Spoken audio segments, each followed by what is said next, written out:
एक गांव में प्रकाश और सत्य नाम के दो दोस्त रहा करते थे। उन दोनों में अच्छी मित्रता थी। प्रकाश एक मूर्तिकार था और वहीं सत्य एक डेला लगाया करता था। सत्यो, मुझे एक प्लेट इडली सांभर देना। और हाँ, इडली एकदम स्वादिष्ट होनी चाहिए। वैसे भी मैंने आज सुबह से कुछ नहीं खाया है। हाँ हाँ, अच्छी और स्वादिष्ट ही इडली मिलती है मेरे यहाँ। तुम खाओगे तो खाते ही रह जाओगे। सत्य उसे इडली देता है और यहाँ प्रकाश मूर्तियाँ बनाता है। और उसके पास उनके गांव के मुखिया जी आए और प्रकाश से कहने लगे, अरे वाह प्रकाश, तुम तो बहुत सुंदर सुंदर मूर्तियाँ बनाते हो। अरे मुखिया जी, आप इधर क्यों आए? अगर आपको कोई काम था मुझसे तो आप मुझे बुला लेते, मैं आ जाता आपके पास। अरे नहीं नहीं प्रकाश, मैं तो बस तुम्हारे पास इसलिए आया हूँ क्योंकि मैंने अपने लिए कुछ दिनों पहले एक नया घर बनवाया है, तो उसमें मंदिर भी निकलवाया है। तो मंदिर में भगवान कृष्ण जी की मूर्ति की स्थापना करना है। तो तुमसे कहने आया हूँ कि मेरे लिए एक कृष्ण जी की मूर्ति बना देना। हाँ मुखिया जी, मैं बिल्कुल बना दूंगा। और कुछ काम है क्या मेरे लिए आपके पास? नहीं, बस फिलहाल तो यही काम था। अगर आगे कोई काम पड़ा तो मैं ज़रूर बताऊंगा। अब मुझे बता दो कि तुम कितने पैसे लोगे। अरे मुखिया जी, यह कहकर आप क्यों मुझे शर्मिंदा कर रहे हो? जो कुछ आपको ठीक लगे तो आप मुझे दे दीजिएगा। मैं आपको यह मूर्ति अगले हफ्ते तक बनाकर दे दूंगा। ठीक है, तो तुम मूर्ति बना देना। मैं अगले हफ्ते आता हूँ और अपने साथ पैसे भी ले आऊँगा। इतना कहकर मुखिया जी वहाँ से चले जाते हैं और प्रकाश भी अपने मित्र के पास चला जाता है और मित्र के पास आकर कहता है, सत्या, कैसे हो और कैसी चल रही है तुम्हारी दुकानदारी? अरे क्या दुकानदारी प्रकाश, तुम्हें तो पता ही है ये इडली डोसा बेचकर कितना ही कमा लूँगा मैं। और ऊपर से ग्राहक उधारी कर कर चले जाते हैं, जिसकी वजह से मुनाफा तो छोड़ो, लागत भी नहीं निकलती है। चलो ये सब छोड़ो, तुम बताओ तुम्हारा मूर्तिकार का कामकाज कैसा चल रहा है? हाँ, मेरा तो सब अच्छा चल रहा है। ऊपर वाली की कृपा है। जो कुछ मिल जाता है मैं उसी में संतुष्ट रहता हूँ। हाँ भाई, तुम्हारी बात सही है, क्योंकि तुम्हारे साथ तुम्हारी दादी है जिनका कोई खर्चा नहीं लगता। लेकिन मैं परिवार वाला व्यक्ति हूँ, इसलिए मुझे पैसों की ज़रूरत पड़ती है। लेकिन तुम छोड़ो, तुम नहीं समझोगे, क्योंकि तुम्हारी खुद शादी नहीं हुई है। ऐसा नहीं है। हाँ, माना कि मेरे साथ मेरी दादी माँ रहती हैं, लेकिन खर्चा तब भी लगता है। लेकिन मैं भी खुश रहना जानता हूँ। तुम्हारी तरह ज़्यादा पैसा पाने की चाह नहीं रखता हूँ मैं। दोनों लोग आपस में बहस कर रहे थे। वहीं उनके दुकान के सामने एक ऐलान हो रहा था। सुनो सुनो सुनो, सभी लोग ध्यान से सुनो। हमारे गांव में मूर्तियों का एक समारोह होने वाला है, जहां सभी बड़े बड़े मूर्तिकार आएंगे और जिस किसी की भी मूर्ति सबसे सुंदर होगी उसे एक बड़ा इनाम दिया जाएगा। सुनो सुनो सुनो। यह ऐलान दोनों मित्र भी सुन रहे थे। तभी सत्य प्रकाश से कहता है, प्रकाश, तुम्हें तो मूर्ति बनाना आता है ना? और तुम्हारी जैसी सुंदर और आकर्षक मूर्ति इस गांव में कोई भी नहीं बना पाता। तो तुम इस समारोह में हिस्सा ले लो, पक्का तुम ही जीतोगे। हाँ मित्र, तुम सही कह रहे हो। मैं इस समारोह में हिस्सा जरूर लूँगा और जीतकर भी दिखाऊंगा। इतना कहकर प्रकाश अपने घर के लिए चल देता है और रास्ते में चलते चलते कहता है, अरे वाह, ये तो अच्छा अवसर मिला है मुझे अपने हुनर को दुनिया वालों को दिखाने का। जब बाहर से बड़े बड़े लोग आएंगे तो वह सब लोग मेरे काम को देखेंगे और मुझे बहुत सम्मान देंगे और एक अच्छी पहचान भी मिलेगी मुझे। प्रकाश यह सब कहता हुआ अपने घर पहुंच जाता है और घर आकर दादी से कहता है, दादी माँ, एक खुशी की बात है। बेटा, खुशी की बात छोड़, ये बता, मुझे तू दोपहर में घर क्यों नहीं आया खाना खाने के लिए? क्या तुझे भूख नहीं लगी या फिर कुछ बाहर खाने चला गया था? हाँ दादी, मैं अपने मित्र सत्या के पास खाने के लिए चला गया था। और फिर प्रकाश अपने साथ हुई सारी घटना बता देता है कि किस तरह उसे अपना हुनर लोगों को दिखाने के लिए मौका मिला है। यह सब बताने के बाद दादी माँ उससे कहती हैं, ये तो अच्छी बात है बेटा, तुम अब अच्छे से मेहनत करो और एक सुंदर सी मूर्ति बनाओ, और वह मूर्ति ऐसी होनी चाहिए कि सभी लोगों को अच्छी लगे। हाँ दादी माँ, मैं ऐसे ही बनाऊंगा। ठीक है दादी माँ, मैं अब काम करने के लिए जाता हूँ। मुझे समारोह के लिए मूर्ति बनानी है। प्रकाश वहाँ से चला जाता है और समारोह में जो मूर्ति ले जानी है उसे वह मूर्ति बनाने लगता है। लेकिन वह मूर्ति बनाने के चक्कर में यह भी भूल जाता है कि उसने मुखिया जी की भी मूर्ति बनाने का वादा किया था। और यहाँ दूसरी तरफ सत्या अपने घर में बैठा भोजन कर रहा था और अपनी पत्नी से बात कर रहा था। सुनती हो, गांव में एक बड़ा समारोह होने वाला है जहां सभी मूर्तिकार अपने अपने साथ अपनी मूर्ति लाएंगे, और जिस किसी की भी मूर्ति सुंदर होगी उसे अच्छा इनाम दिया जाएगा। फिर तो आपके मित्र ने भी हिस्सा लिया होगा उसमें, क्योंकि वह भी तो एक अच्छी मूर्तिकार हैं। हाँ, उसने भी हिस्सा लिया है। भगवान करे वह ही समारोह का विजेता बने। आप क्यों इतनी प्रार्थना कर रहे हैं? कौन सा आप समारोह में विजेता बन रहे हैं? देवी ईर्ष्या करने वाले स्वभाव की औरत थी। वह हमेशा खुद को भला और दूसरों का बुरा चाहती थी। इसी तरह एक हफ्ता बीत जाता है और प्रकाश अपनी मूर्ति बना लेता है। तभी वहाँ मुखिया जी आ जाते हैं। मुखिया जी कहते हैं, क्यों प्रकाश, तुमने मेरी मूर्ति तैयार कर दी क्या? क्योंकि आज पूरा एक हफ्ता हो गया है। इतना सुनकर प्रकाश की बोलती बंद हो जाती है, क्योंकि उसने मुखिया जी की मूर्ति बनाई ही नहीं थी, बल्कि वह तो समारोह में जो मूर्ति ले जानी थी उसे बना रहा था।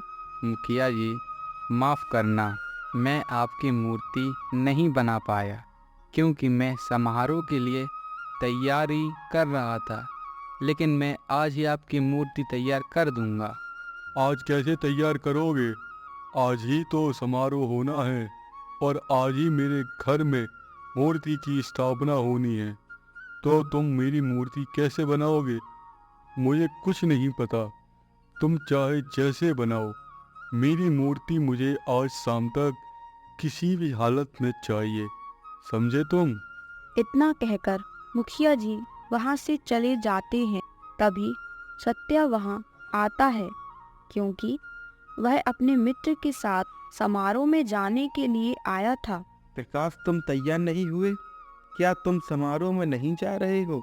प्रकाश अपनी समस्या सत्या को बताने लगता है कि उसने मुखिया जी की मूर्ति नहीं बना पाई, जिसकी वजह से वह समारोह में नहीं जा सकता।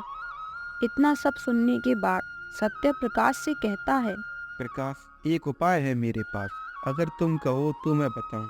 हाँ सत्या, ज़रूर बताओ। तुम मुखिया जी की मूर्ति बनाओ और तुम्हारी जगह मैं मूर्ति लेकर चला जाता हूँ, और जब वह लोग मेरे पास आएंगे तो मैं उनसे कहूँगा कि यह मूर्ति तुमने बनाई है, और जो भी पुरस्कार मिलेगा मैं तुम्हें दे दूँगा। यह योजना प्रकाश को अच्छी लगी और वह कहता है, हाँ मित्र, यह उपाय अच्छा है। तुम ये मूर्ति अपने साथ ले जाओ, लेकिन ज़रा संभाल कर ले जाना। मैंने यह मूर्ति बड़े ही प्यार से बनाई है। सत्या अपने साथ मूर्ति ले जाता है और खाना खाने के लिए वह घर आता है। देवी, मेरे लिए खाना लगा दो, मुझे बहुत तेज भूख लगी है। यह सब तो ठीक है, लेकिन ये मूर्ति तुम क्यों लेकर आए हो? सत्या सारी बातें बता देता है कि वह मूर्ति क्यों लेकर आया है। और उसके बाद देवी कहती है, सुनिए जी, ये तो अच्छा मौका है अपनी किस्मत बदलने का। यह क्या कह रही हो तुम?